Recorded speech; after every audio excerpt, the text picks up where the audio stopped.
colocamos o cartão magnético do cache do banco no cache do banco. Então, aquele leitor é um leitor magnético.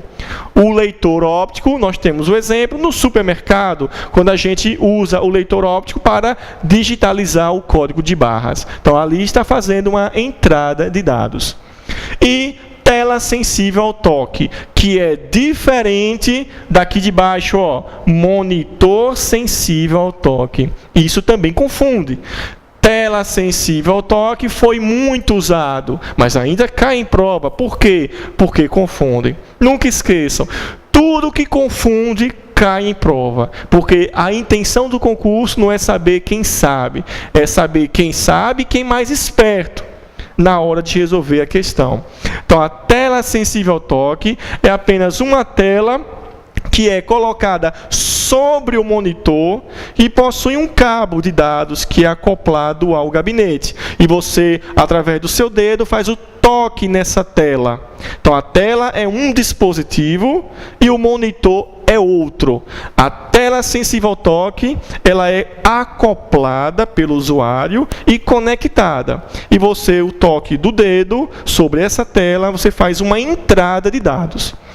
Já o caso do monitor sensível ao toque, são os dois juntos e não separados. O monitor sensível ao toque é muito comum naqueles caches de universidades e caches de bancos, onde você visualiza a informação desejada e você toca com o dedo na película sensível ao toque.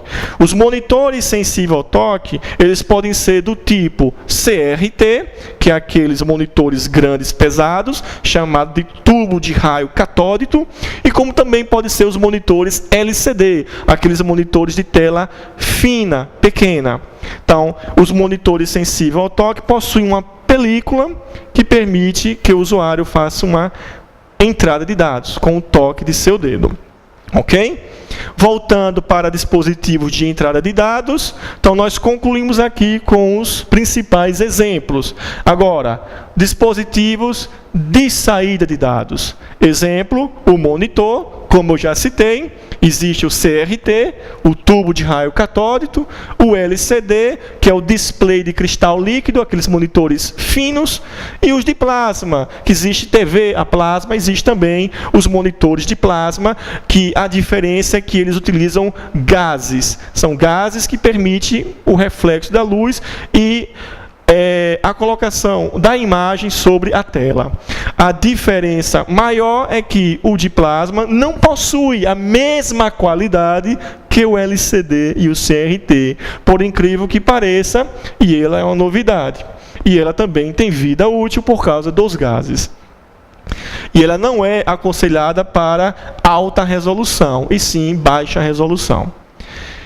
Impressoras são dispositivos unicamente de saída e ela é distribuída. Ela pode ser classificada como impressora de impacto e impressora de não impacto. Qual a diferença? A impressora de impacto é aquela que faz o impacto sobre o papel. Exemplo, as impressoras matriciais, que possuem o cartucho, que é formado por agulhas, que faz pressão sobre a fita com tinta, que faz o impacto sobre o papel. São as impressoras barulhentas.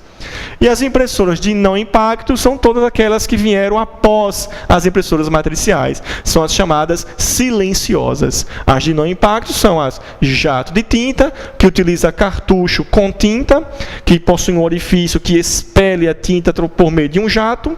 E nós temos as impressoras a laser e as térmicas. A laser, porque utiliza a mesma tecnologia das máquinas de fotocopiar, como chamamos de Xerox, que utiliza o toner, que é o cartucho com o pó químico, que passa para um papel aquecido, este pó químico que faz e reflete a imagem produzida na tela do seu computador. E as impressoras térmicas, que utilizam aí uma lâmina superaquecida com um papel carbonado, como é o caso dos aparelhos de fax. Existem aparelhos térmicos coloridos e os preto e branco, tons de cinza. Outro exemplo de dispositivo de saída, o plotter. Plotter nada mais é que um traçador gráfico muito utilizado na engenharia, na arquitetura e computação gráfica. Faz as plotagens, colocar cartazes, outdoors, emblemas, adesivos. E as caixas de som, dispositivo unicamente saída de áudio. É produzido áudio digital e ele sai na forma de áudio analógico. E, finalmente, os dispositivos de entrada e saída de dados são aqueles que possuem dupla função. Exemplos, multifuncional. Olha, multi, várias funções, geralmente 4 em 1. Multifuncional, ele é impressora, ele é copiadora, ele é fax e às vezes até telefone. 4 em 1. As pessoas chamam de unidos queimaremos. Quando queima, queima todos, tem que levar tudo para consertar. Modem recebe este nome porque ele é um modulador e demodulador de sinal elétrico. Ele transmite dados através da linha telefônica. Sempre associem modem à linha telefônica. Hoje nós temos modems. Existiam os modems analógicos, hoje nós temos os modems digitais. Exemplo, utilizado para o serviço Velox, por exemplo, da Oi. Drive, isto é muito importante, não confundam com a palavra driver, que possui o R no final. Isto também pode ser pegadinha de concurso. O drive sem o R é um dispositivo de entrada e saída. É um leitor e gravador, como o drive de disquete, que permite ler e gravar no disquete. Como eu falei anteriormente, toda leitura faz uma entrada. Toda gravação faz uma saída de dados. Então, drive de zip, drive de CD, drive de DVD e drive de Winchester. São dispositivos de entrada e saída de dados. Permite leitura e permite gravação. Não confundam com driver, com R. Então, o que é, Kleber? Driver com R. O driver com R nada mais é que um software utilitário. Software é programa, como veremos na próxima unidade de nosso curso. O driver é um software utilitário que permite que você configure, personalize o seu dispositivo periférico. Exemplo, você compra uma impressora. Junto com a impressora, você recebe um CD contendo o driver da impressora. São os arquivos que permitem que o computador, que o sistema operacional possa reconhecer esse novo periférico que foi encontrado. E você instala e você configura.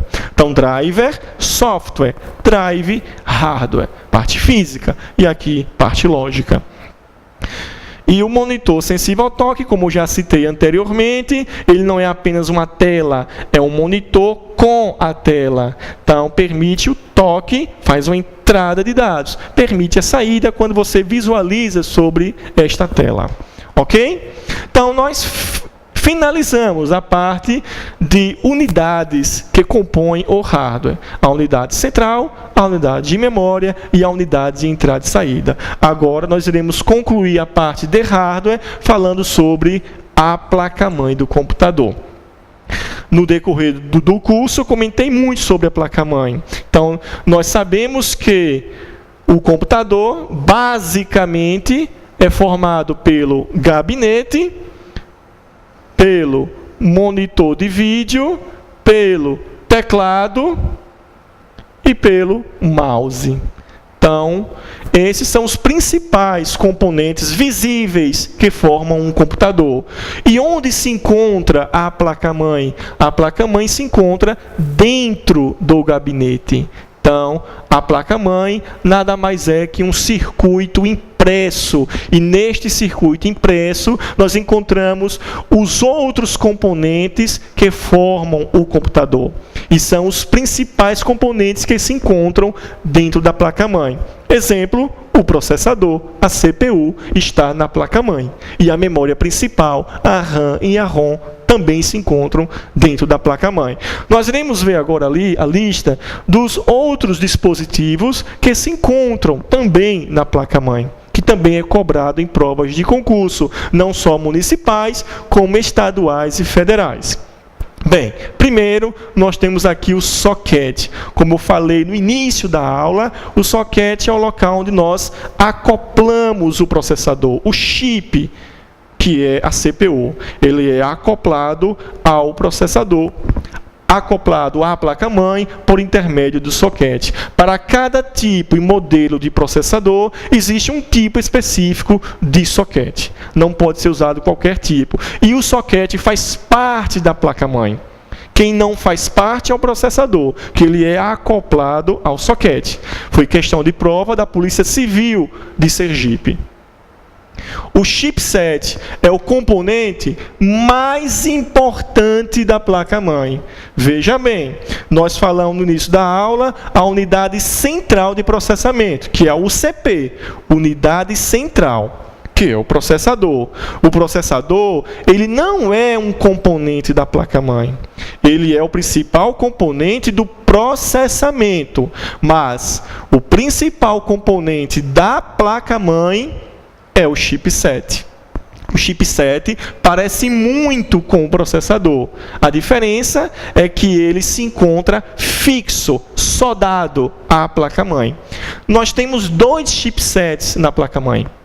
O chipset conhecido como ponte norte e o chipset conhecido como ponte sul. Qual a diferença básica? O chipset ponte norte é responsável pela troca de informações entre o processador, a memória RAM e a placa de vídeo, que são os componentes mais fundamentais.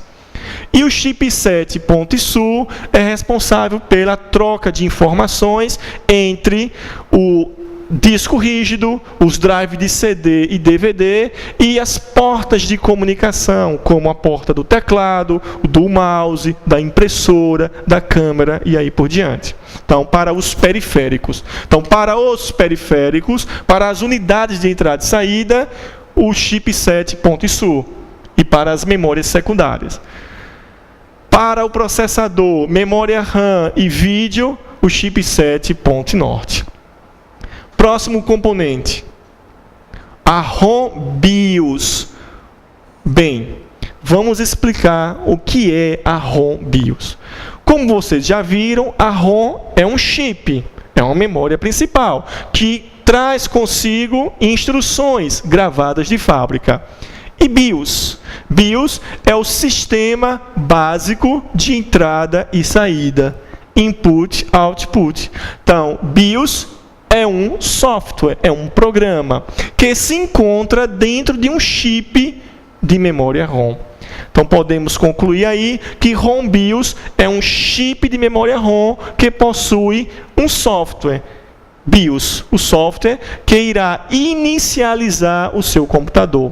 Toda vez que você liga o computador, aperta o botão Power, o processador vai à procura da ROM BIOS, porque ela contém o programa que irá inicializar o sistema, vai verificar se todos os componentes da placa-mãe estão funcionando.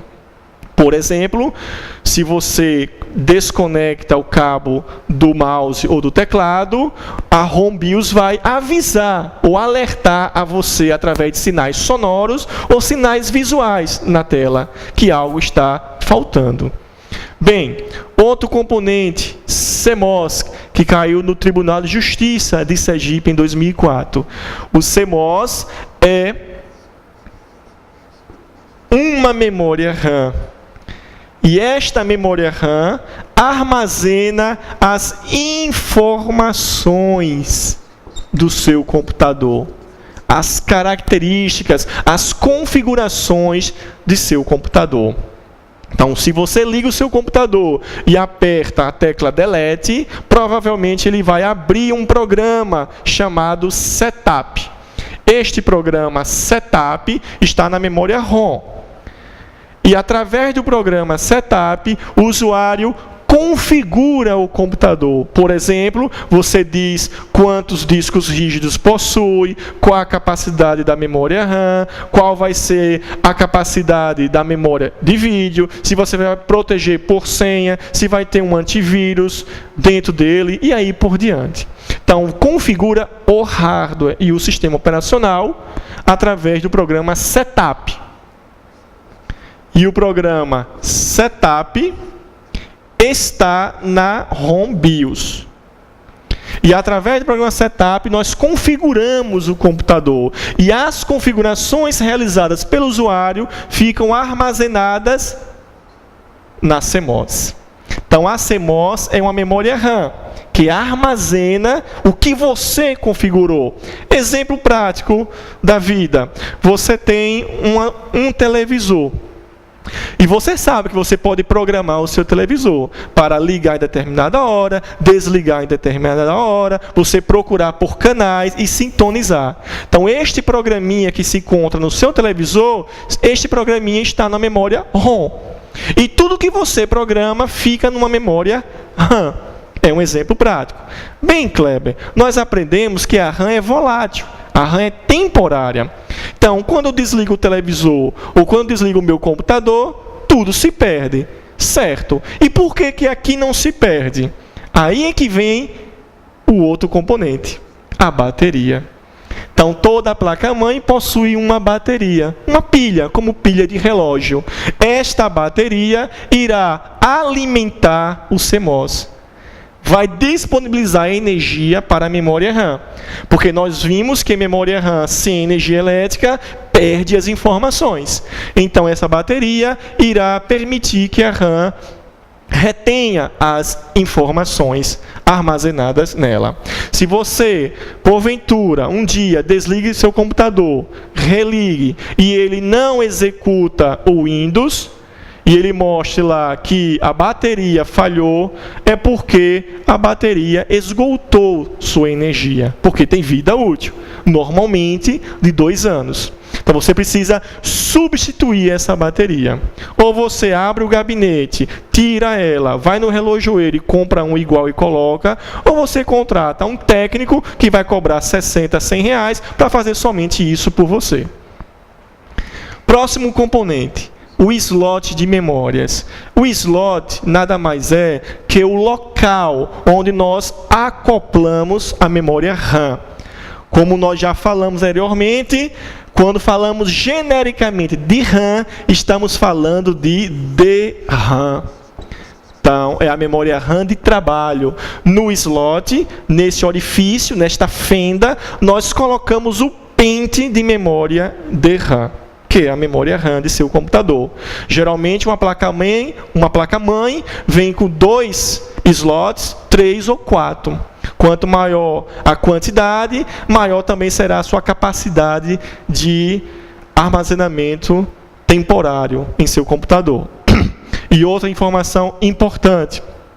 Quanto maior a memória RAM do seu computador, consequentemente, mais rápido será o processamento dos dados. Quanto maior a memória RAM, mais rápido é o processamento. Próximo componente, o barramento do sistema. Isso nós falamos na aula de processador, na unidade central. Como nós vimos, o barramento é a via de transmissão de dados, sinais elétricos, de instruções. Como nós estudamos, o barramento do sistema são 3, né? O barramento de controle, o barramento de dados e o barramento de endereço. E nós temos os barramentos de expansão. Esses barramentos de expansão são classificados em internos e externos. Os barramentos internos são estes aqui, que também são siglas e que caem em prova de concurso. Primeiro, o FSB, que quer dizer Sistema Frontal de Barramento, ou barramento frontal. O barramento frontal, ele é responsável, vejamos aqui no quadro, pela troca de informações entre o processador, que é a CPU, e a memória RAM de seu computador.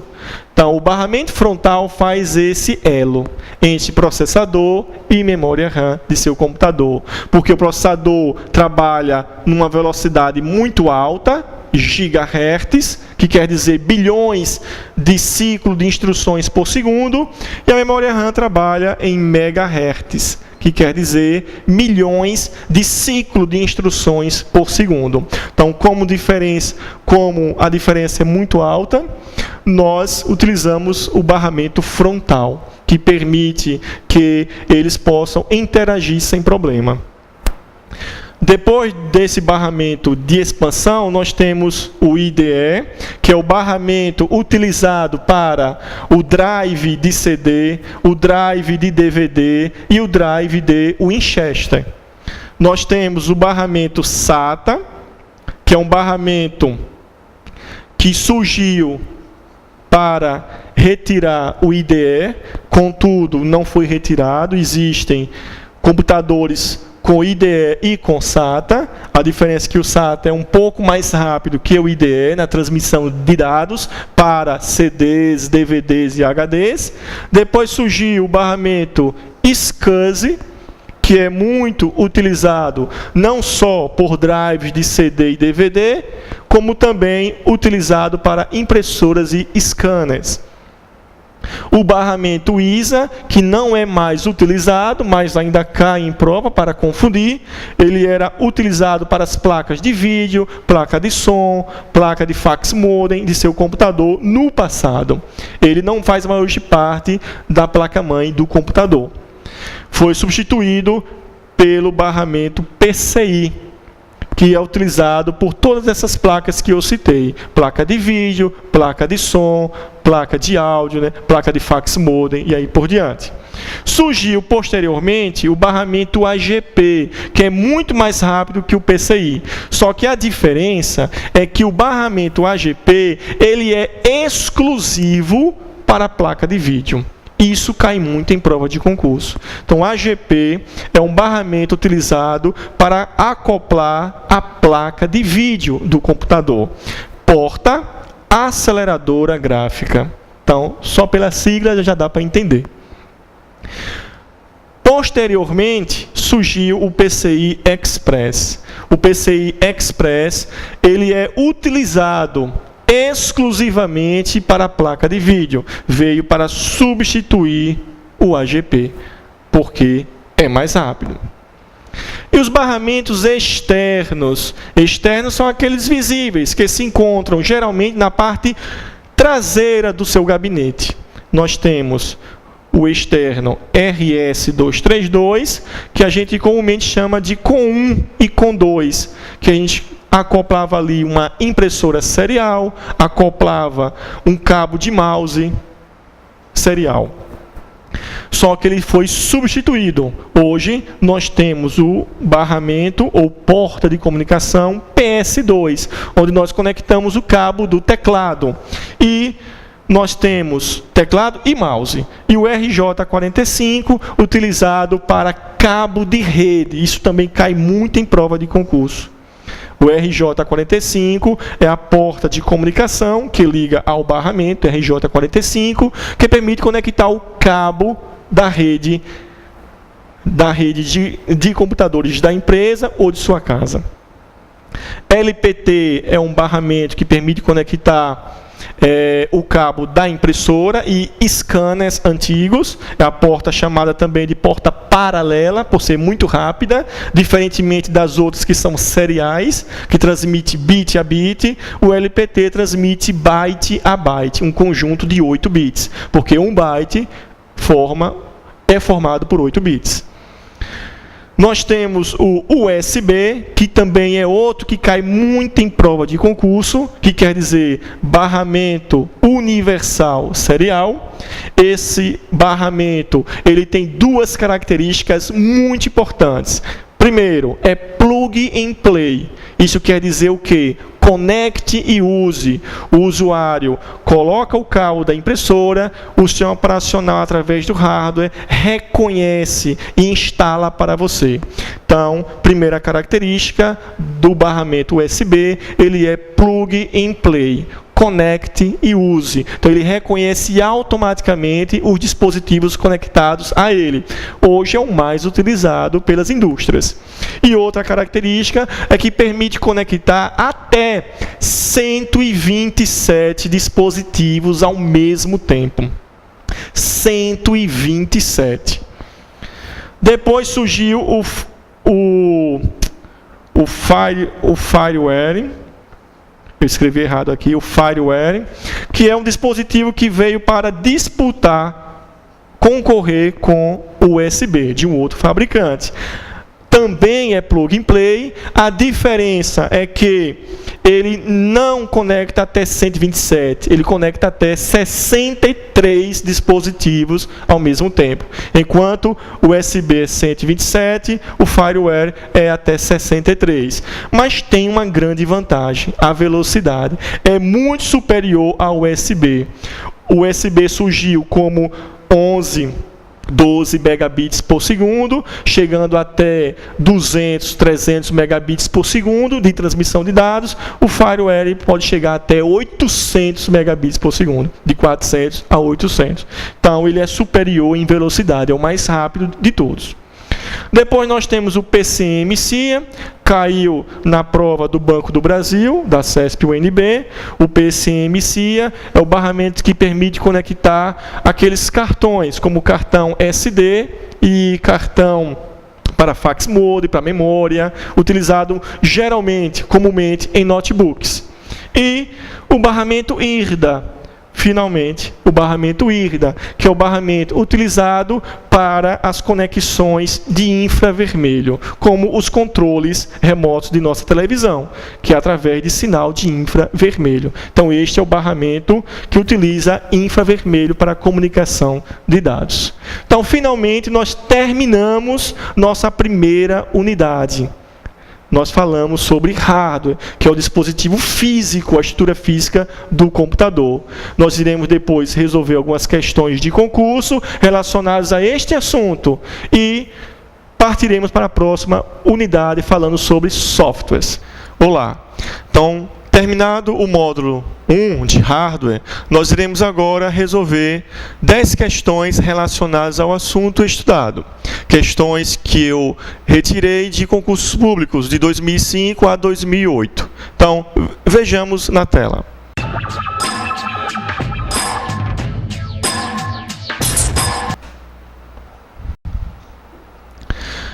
Então, vejamos a questão número 1. Foi tirada do concurso do TRE do Rio Grande do Norte, 2005, e fala sobre o assunto de hardware, o título de memória. Diz assim: memória de alta velocidade, normalmente composta por registradores, que contribui para aumento de velocidade em operações repetidas. Bem, para nós resolvermos esta questão, nós temos que atentar para algumas palavras-chave, a começar por memória. E nós podemos, através dos itens, verificar se todos eles estão relacionados à memória. Disco óptico é um tipo de memória. O item B, RAM, e o item C, ROM, também são memórias. E HD e cache também corresponde à memória. Então, até o momento, não podemos eliminar nenhum destes itens. Continuando com a resolução da questão, nós percebemos aqui duas palavrinhas importantes: alta velocidade. Então, voltando para o item, para os itens, nós podemos comparar entre eles e podemos eliminar disco óptico e podemos eliminar o Winchester. Por quê? Porque disco óptico e Winchester são memórias secundárias e elas trabalham fora da placa-mãe, trabalham distante do processador. E a velocidade de transferência de dados nelas é em milissegundos.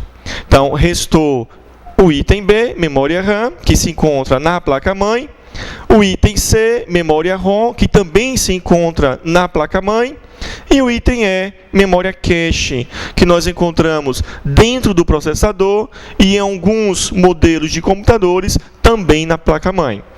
Bem, continuando com a pergunta, ele fala aqui que é uma memória de alta velocidade, normalmente composta por registradores.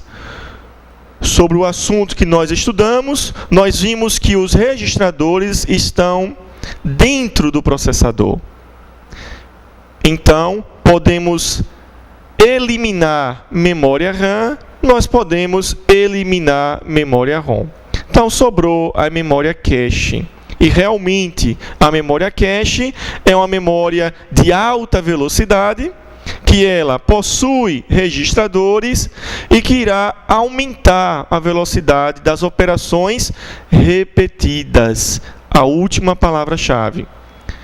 Porque a memória cache, ela irá contribuir armazenando as últimas instruções daquilo que já foi processado pelo processador. Agora, Cefet do Maranhão, 2008. Diz assim: qual das alternativas abaixo não apresenta um tipo de memória? Bem, primeiro, o candidato tem que atentar para esta palavra muito importante, a palavra não. Porque ele não quer a alternativa verdadeira, ele quer a falsa. Então, qual das memórias abaixo não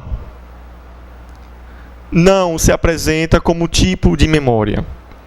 No item A, nós temos a DRAM, que nós estudamos. Ela é uma memória RAM do tipo dinâmica, lenta, porém de alta capacidade. No item B, nós temos a SRAM, também estudada por nós. É uma memória RAM estática, rápida e de baixa capacidade. Exemplo de SRAM, a memória cache. No item C, nós temos a KRAM.